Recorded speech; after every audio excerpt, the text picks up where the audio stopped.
तो hello student, welcome to ई पाठशाला। आज हम करने जा रहे हैं क्लास 9th की मैथ की वर्कशीट नंबर 25। बच्चों, इस वर्कशीट में हमें दो टॉपिक के बारे में पढ़ना है।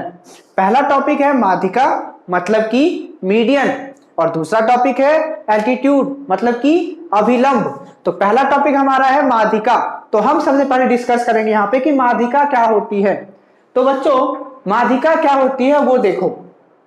तो मान लीजिए आपके पास त्रिभुज है कोई सा ए बी और सी। ए बी सी आपके पास त्रिभुज है। ए वर्टेक्स से मतलब ए शीर्ष से कोई लाइन आती है, उसके अपोजिट लाइन, जैसे कि बी सी पे लाइन आ गई, ठीक है। तो ये जो लाइन आई, तो इसका नाम दे दो, इस पॉइंट का आप कुछ भी पी दे दो। तो एपी जो लाइन बनी वो क्या हो गई, बीसी लाइन की माध्यिका हो गई। क्या हो गई, माध्यिका हो गई।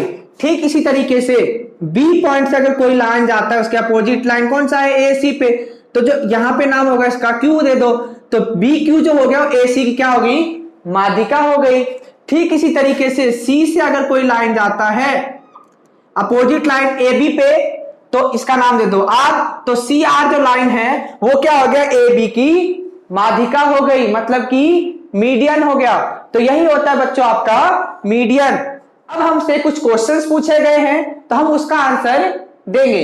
तो हमसे पहला जो पॉइंट पूछा गया है कि त्रिभुज जो ट्रायंगल्स होती है उसकी जो माध्यिका होती है मतलब मीडियन, वो त्रिभुज के अंदर होती है हमेशा या बाहर होती है।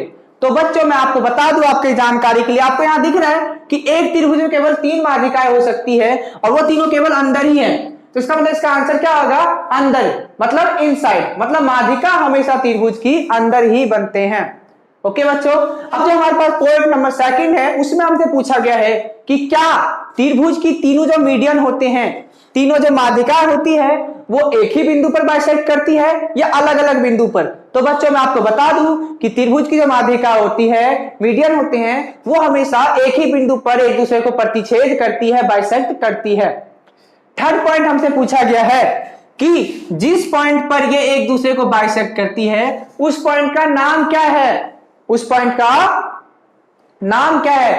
तो बच्चों इस पॉइंट का नाम होगा सेंट्रोइड मतलब कि केंद्रक। तो याद रखना कि एक त्रिभुज में केवल 3 माध्यिकाएं हो सकती है और वो तीनों हमेशा त्रिभुज के अंदर ही होगी, और वो तीनों माध्यिका मतलब तीनों मीडियन जहां पे एक दूसरे को बाइसेक्ट करती है उस पॉइंट को बोलते हैं सेंट्रोइड मतलब केंद्रक।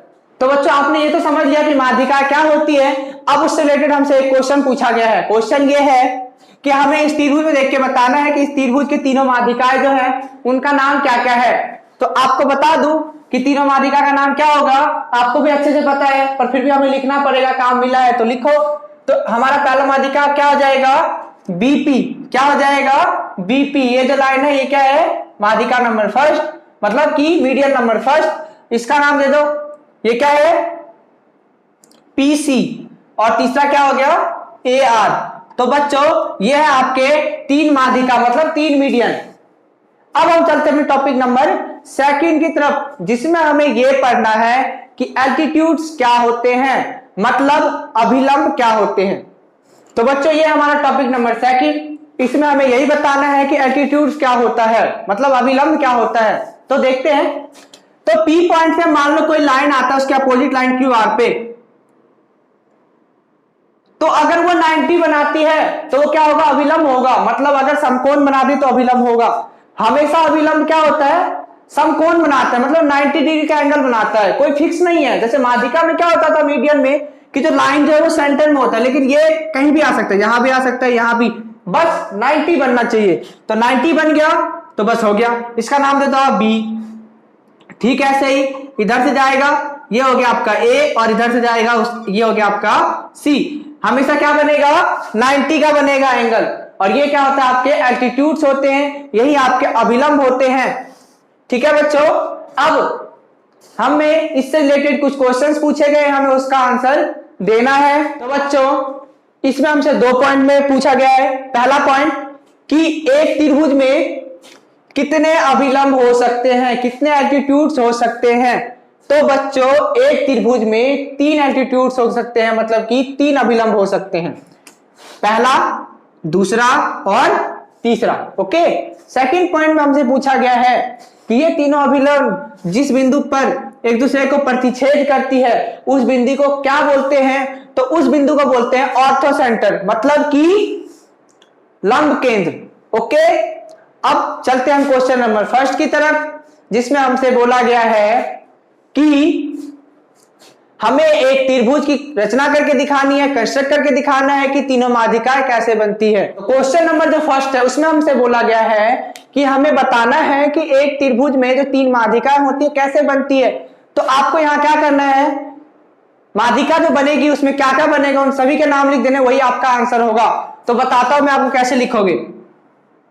तो ये है आपका त्रिभुज ए बी और सी। मान लीजिए ये है इसकी माध्यिका, इसका नाम दे दो पी क्यू और आर, और यहां पे एक दूसरे क्या करती है, प्रतिच्छेद करती है।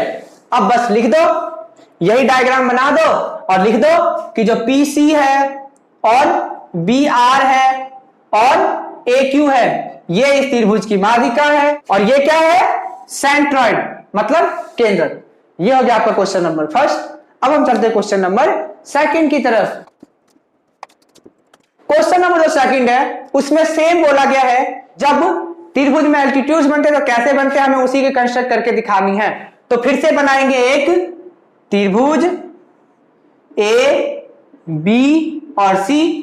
आपको याद होगा कि जो अभिलंब होता है मतलब एल्टीट्यूड जो होते हैं वो क्या करते हैं, किसी भी वर्टेक्स से जब आते हैं अपने अपोजिट लाइन पे तो 90 का एंगल बनाते हैं। तो मतलब कि कुछ ऐसे बनेगा, 90 का एंगल बनना चाहिए। लाइन कैसी भी हो, टेढ़ी हो सकती है, सीधी आ सकती है, पर 90 का एंगल बनना चाहिए। इसका नाम दे दो P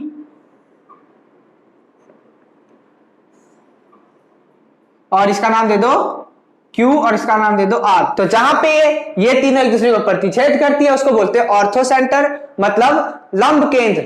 अब इसका आंसर कैसे लिखोगे, तो सिंपल से लिख देना कि बी क्यू आर सी और ए पी, ये तीनों क्या है, इस त्रिभुज के एल्टीट्यूड्स है, मतलब अभिलंब है। और ये जो है जहां पे एक दूसरे को प्रतिच्छेद करती है, बाइसेक्ट करती है, उसको बोलते हैं हम ऑर्थोसेंटर, मतलब लंब केंद्र।